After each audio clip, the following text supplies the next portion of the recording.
नमस्कार जय हिंद दोस्तों, एक बार पुनः आप सभी दोस्तों का स्वागत है ऑनलाइन इंस्टीट्यूट जीतू जी क्लासेस पर।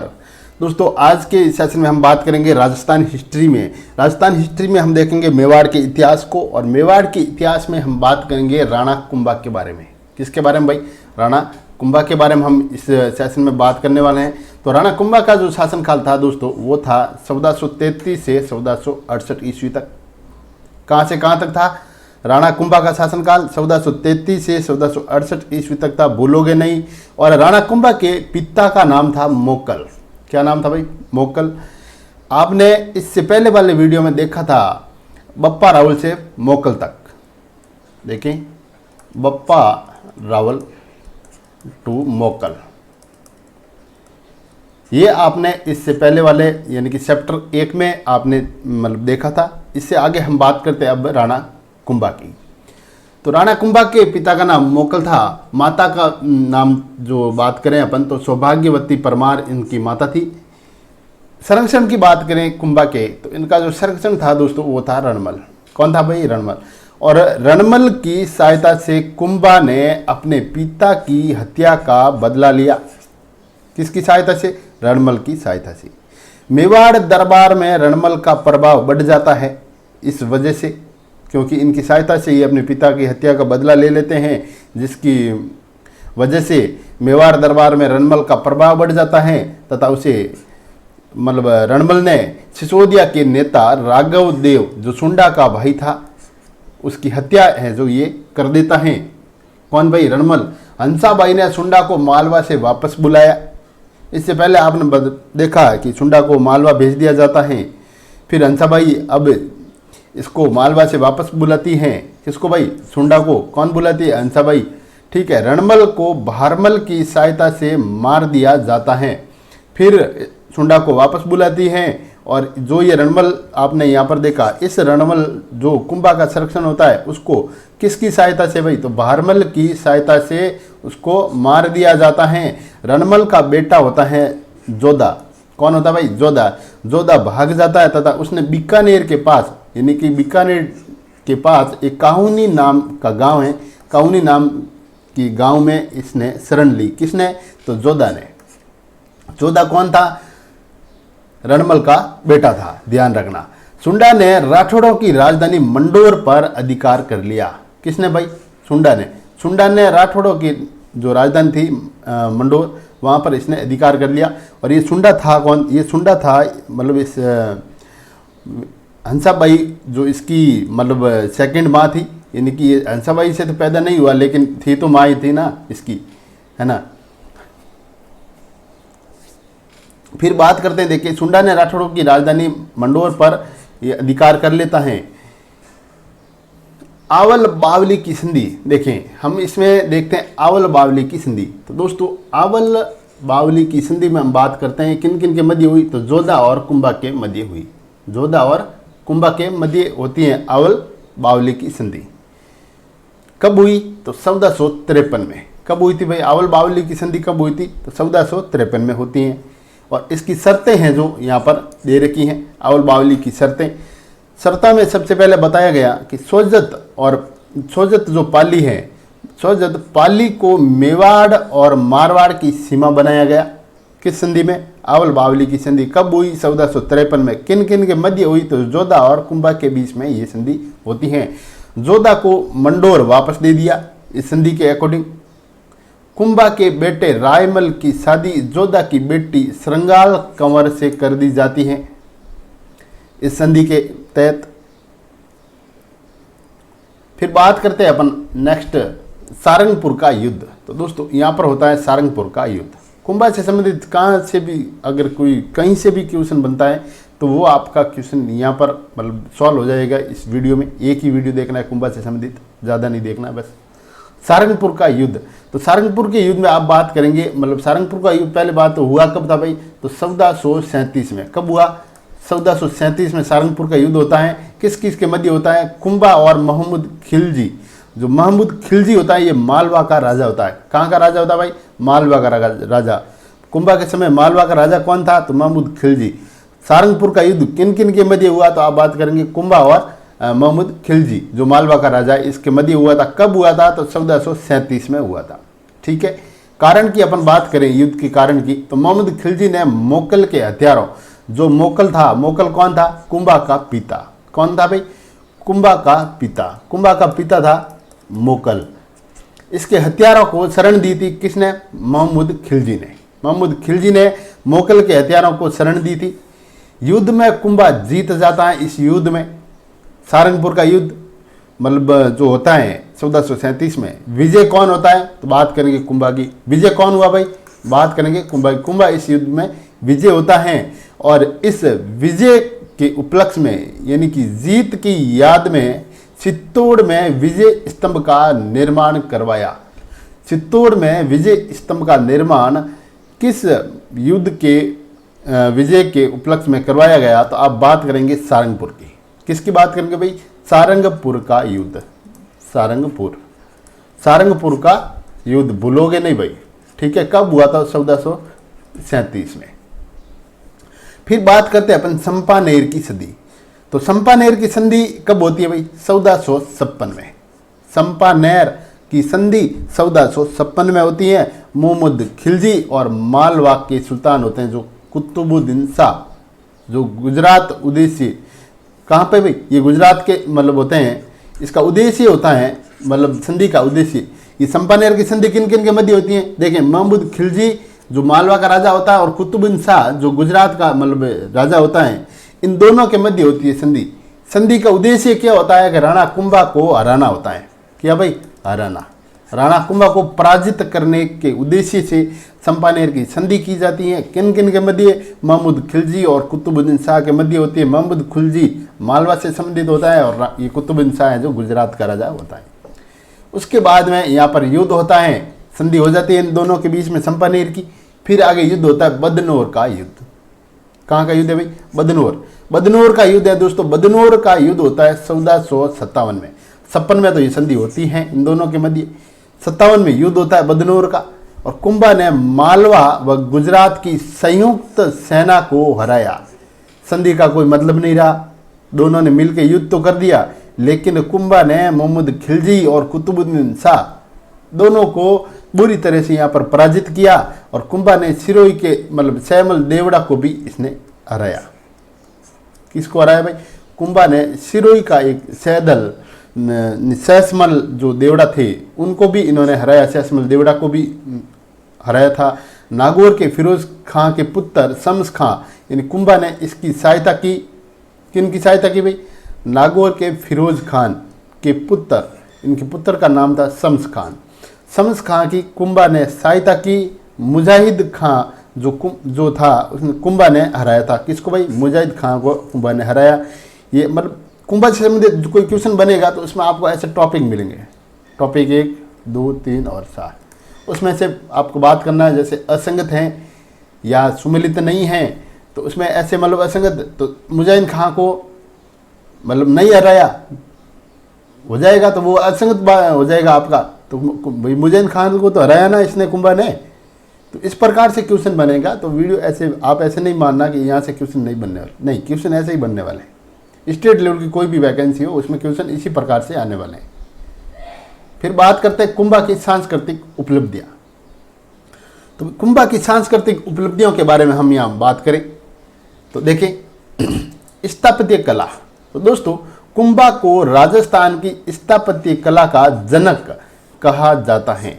कुंभा को राजस्थान की स्थापत्य कला का क्या कहा जाता है भाई? जनक कहा जाता है। विजय स्तंभ की बात करें तो विजय स्तंभ के अन्य नाम, तो विजय स्तंभ के अन्य नाम क्या हैं? तो कीर्ति स्तंभ, विष्णु ध्वज, गरुड़ ध्वज, मूर्तियों का अजायब घर, भारतीय मूर्ति कला का विश्वकोश।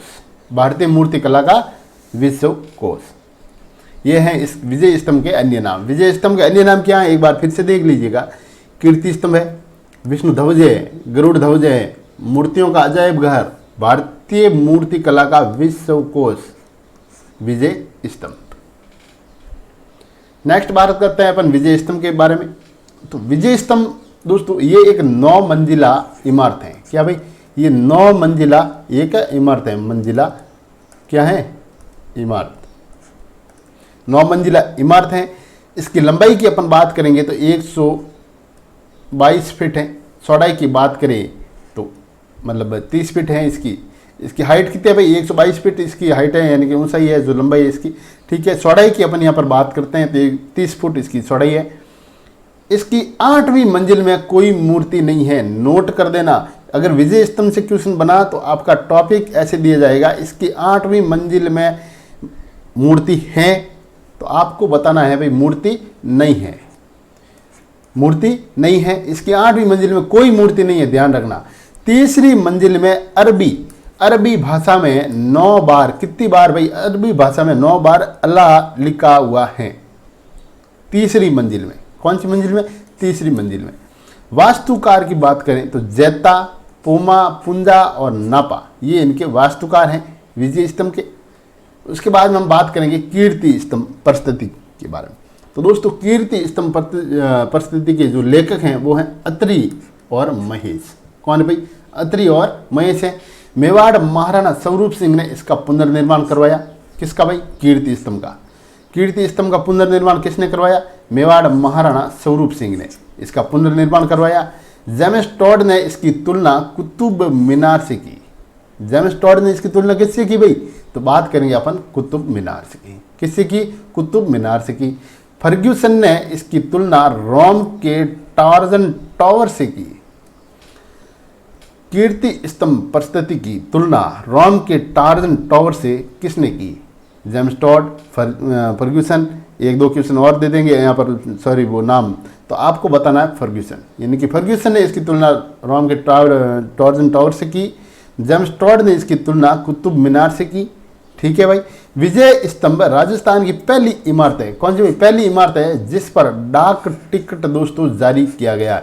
राजस्थान की पहली इमारत कौन सी है जिस पर डाक टिकट जारी किया गया, तो आप बात करेंगे विजय स्तंभ। ठीक है भाई, विजय स्तंभ। फिर बात करते हैं अपन विजय स्तंभ जिनका प्रतीक चिन्ह है, यानी कि विजय स्तंभ किन किन का प्रतीक चिन्ह है। तो दोस्तों विजय स्तंभ जो प्रतीक चिन्ह है, देखिए राजस्थान पुलिस का प्रतीक चिन्ह है, माध्यमिक जो राजस्थान माध्यमिक शिक्षा बोर्ड है इसका प्रतीक चिन्ह है, अभिनव भारत जो वीर सावरकर साहब का संगठन है इसका एक प्रतीक चिन्ह है विजय स्तंभ। इन सब का प्रतीक चिन्ह क्या है भाई, विजय स्तंभ है। नेक्स्ट बात करते हैं अपन जैन कीर्ति स्तंभ। तो भाई जैन कीर्ति स्तंभ की यहाँ बात करते हैं तो दोस्तों चित्तौड़गढ़ किले में 7 मंजिला इमारत है। क्या भाई, जैन कीर्ति स्तंभ कहाँ पर है, तो आप बात करेंगे चित्तौड़गढ़ दुर्ग। तो चित्तौड़गढ़ दुर्ग में जैन कीर्ति स्तंभ बना हुआ है जो 7 मंजिला एक इमारत है। 12वीं सदी यानी कि 12वीं शताब्दी में जैन व्यापारी जीजाशा बगेरवाल, जैन व्यापारी था जिसका नाम था जीजाशा बगेरवाल, इसने है जो जैन कीर्ति स्तंभ का निर्माण करवाया। कहाँ पर, चित्तौड़ के दुर्ग में, किले में।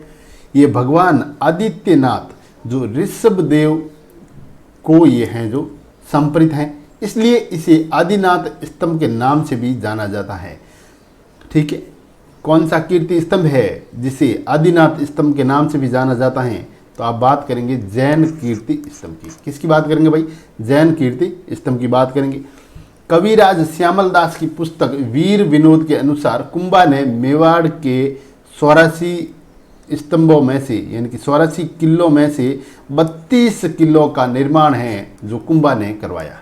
किसने करवाया भाई, कुंभा ने। कितने में से, 84 दुर्गों में से 32 दुर्गों का निर्माण महाराणा कुंभा ने करवाया।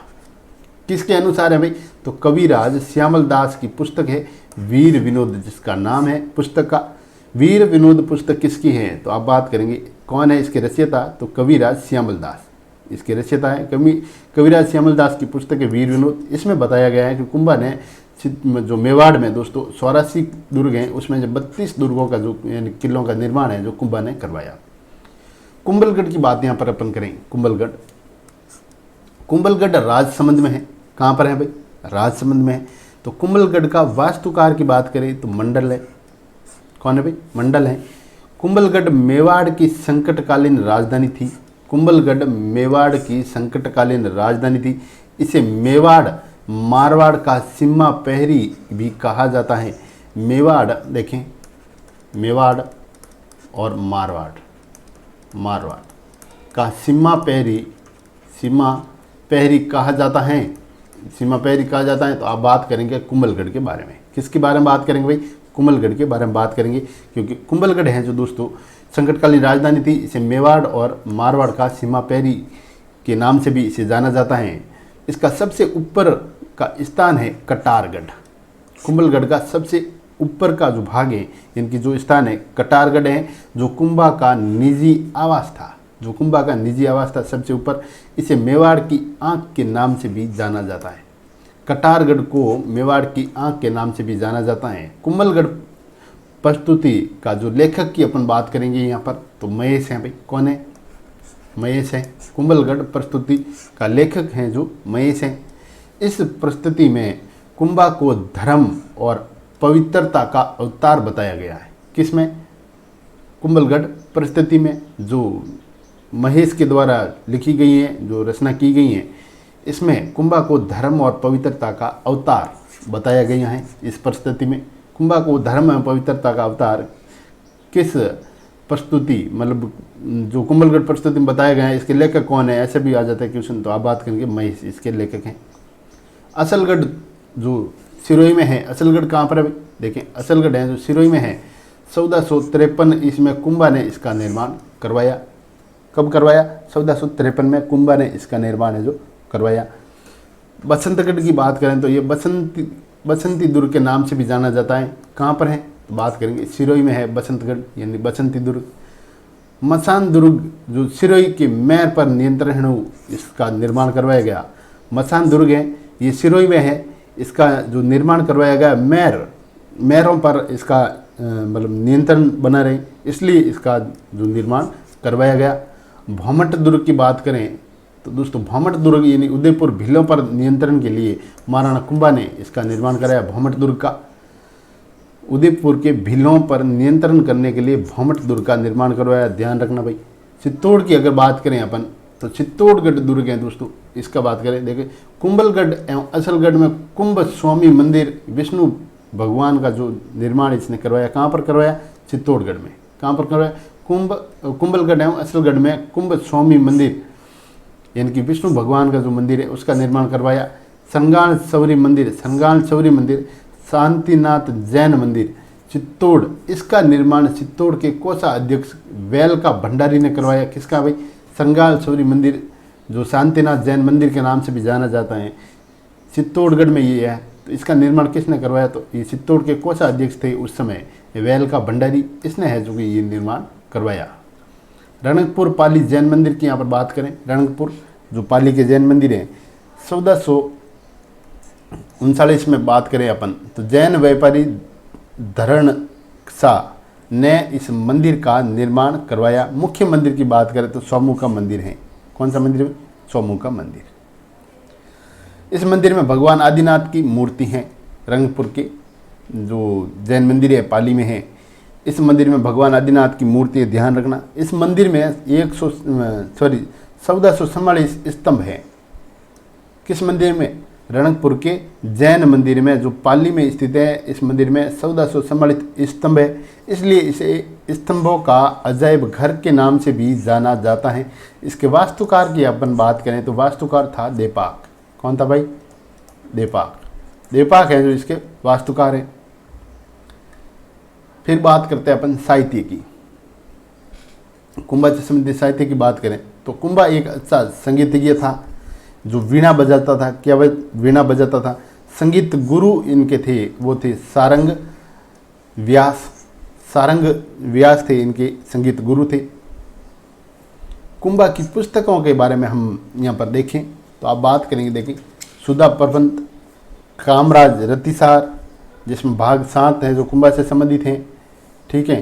संगीत सुधा की बात करें अपन, संगीत मीमांसा है, संगीत राज हैं, पाठ्य रतन कोश हैं, गति रतन कोश है, नृत्य रतन कोश है और वाद्य रतन कोश और सर रतन कोश। ये सब हैं जो आपके कुंभा की पुस्तकें हैं, कुंभा के द्वारा रचित हैं। तो यहाँ से भी अगर क्वेश्चन बनता है तो आप इनके बारे में बात करेंगे। कुंभा की टीकाएँ के बारे में अपन बात करें। कुंभा की टीकाएँ, जयदेव की गीत गोविंद पुस्तक देखिए गीत गोविंद पुस्तक है, ये पुस्तक का नाम है, किसकी है भाई? तो आप बात करेंगे जयदेव। तो जयदेव की गीत गोविंद पुस्तक पर रसिक प्रिया लिखी कुंभा ने। सारंगधर की संगीत रत्नाकर पर टीकाएँ लिखी महाराणा कुंभा ने। चंडी शतक पर टीकाएँ लिखी महाराणा कुंभा ने, जिसके लेखक थे बाण भट्ट। कौन थे भाई? बाण भट्ट। चंडी शतक ये जो लेखक थे बाण भट्ट, इस पर कुंभा ने टीकाएँ लिखी। कुंभा ने 4 नाटक लिखे मेवाड़ी भाषा में। कुंभा अन्य भाषाओं का भी मतलब ज्ञाता था, जैसे बात करें मराठी, कन्नड़ आदि, इनका भी कुंभा विद्वान था, ये भाषा भी कुंभा को आती थी। कुंभा के दरबारी विद्वान थे जैसे कान्हा व्यास। तो दोस्तों एकलिंग महात्म्य पुस्तक, इसका पहला भाग ये राजवर्णन कहलाता है। राजवर्णन कहलाता है किसका भाई? एकलिंग महात्म्य पुस्तक का पहला भाग, यानी कि फर्स्ट जो भाग है वो राजवर्णन कहलाता है, जो कुंभा ने लिखा। कान्हा व्यास की पुस्तक है एकलिंग महात्म्य, ठीक ध्यान रखना, किसकी है भाई? कान्हा व्यास की एकलिंग महात्म्य पुस्तक है, जिसका पहला भाग किसने लिखा? महाराणा कुंभा ने, जो क्या कहलाता है? राजवर्णन कहलाता है। मेहाजी तीर्थमाला, मेहाजी है जो तीर्थमाला, जो मेहाजी ने तीर्थमाला की रचना की। मंडन ने जो वास्तुसार, देवमूर्ति प्रकरण, राजवल्लभ, रूपम मंडल, मूर्ति कला की जानकारी जो इसमें मिलती है रूपम मंडल में, ठीक है। कोदंड मंडल, धनुष निर्माण की जानकारी आपको मिलेगी कोदंड मंडल में। मूर्ति कला की जानकारी मिलेगी रूपम मंडल में। इन सभी की जो रचना की थी वो की थी मंडल ने। ये सभी मंडल के द्वारा रचित पुस्तकें ग्रंथ हैं। फिर बात करते हैं अपन नाथा के। दोस्तों ये मंडल का भाई था, किसका भाई? इस मंडल का भाई था नाथा। पुस्तक थी वास्तु मंजरी। वास्तु मंजरी की रचना मंडल ने नहीं की, ध्यान रखना भाई। किसने की? नाथा ने की। किसने की? नाथा ने। गोविंद की बात करें, ये जो मंडल का बेटा था, गोविंद मंडल का बेटा था। गोविंद ने जिन पुस्तकों की रचना की वो यहाँ पर है, देखें। गोविंद ने दार दीपिका, उदार धोरिणी, कलानिधि यानी कि मंदिर सिक्कर निर्माण की यहाँ पर जानकारी मिलती है इसमें कलानिधि में। सार समूह से जो आयुर्वेद की जानकारी है जो इसमें मिलती। फिर बात करते हैं रमाबाई। तो दोस्तों रमाबाई जो है ये कुंभा की बेटी थी और अपने पिता की तरह संगीत में ये रुचि रखती थी। रमाबाई को जावर परगना दिया गया। रमाबाई को कौन सा परगना दिया गया? जावर परगना दिया गया। उपाधि की बात करें तो रमाबाई को वागीश्वरी के नाम से भी जाना जाता है, इसकी उपाधि है वागीश्वरी। फिर बात करते हैं अपन, देखिए हीरानंद मुंदी। हीरानंद मुन्नी की बात करें तो ये दोस्तों कुंभा के गुरु थे। क्या थे? कुंभा के गुरु थे। कुंभा ने जैनों का तीर्थ यात्रा कर हटा दिया। कुंभा ने जैनों का तीर्थ यात्रा कर है जो यहाँ पर हटा दिया था। कुंभा की उपाधियाँ, कुंभा की उपाधियाँ हम बात करेंगे। हिंदू सुल्तान, हिंदुओं का रक्षक, अभिनव भट्टाचार्य संगीत, राणा रासो जो इसका साहित्य है, ठीक है। हाल गुरु, पहाड़ी किले जीतने वाला, साय गुरु तो धनुर्धर। तो दोस्तों ये कुंभा की उपाधि थी। आज आपने मेवाड़ के इतिहास में पढ़ा महाराणा कुंभा के बारे में। तो आपको नेक्स्ट वीडियो में आप बात करेंगे रायमल के बारे में। किसके बारे में भाई? रायमल का जो इतिहास था वो था 1473 से 1509 तक। यहाँ से भी काफ़ी बार क्वेश्चन बनते हैं, तो कोशिश करेंगे कि हमारी वीडियो से बाहर क्वेश्चन ना जाए। वीडियो अच्छा लगा लाइक और शेयर जरूर कीजिएगा। मिलते हैं नेक्स्ट वीडियो में, तब तक के लिए जय हिंद जय भारत।